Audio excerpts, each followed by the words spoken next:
Here in store at Minidisc, we've had quite a lot of time to play with the new Fiio M11 Pro, and so we put together a video to help you decide between the M11 Pro and the original M11. Long story short, we think that if you collect exotic IEMs, you should spend the extra for the M11 Pro. But for portable and full-sized headphone users, you can save yourself a bit of money and go for the M11. But we'll go into the details in a moment. At first glance, there's very few physical differences between the M11 Pro and the M11. Apart from the Pro mark in gold, it looks pretty much the same as the original, though the Pro model is ever so slightly heavier and slightly larger, meaning that it no longer fits in the silicone case that was provided with the original M11.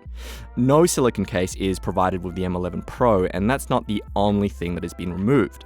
Fiio has had some trouble getting the dual micro SD card slots to work consistently with every micro SD card on the original M11, so they've dropped the second card slot entirely on the Pro model. This might be a bit of a deal breaker for some people. Battery life is also slightly changed on the new model, going up slightly when using the balanced output, but going way down when using the single-ended.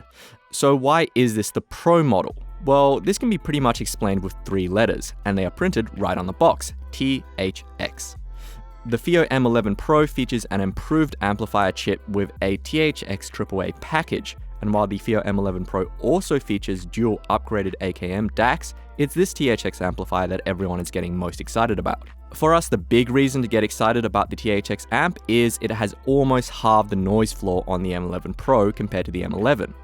Based on our own testing and customer feedback, while we found the original Fiio M11 to be an impressively versatile audio player, we found noise with ultra-sensitive IEMs to be its biggest weakness, and several IEMs like the Campfire Audio Andromeda, Solaris, the Noble Khan, or many Empire Ears models would pick up significant electronic hiss and screech from the M11's outputs.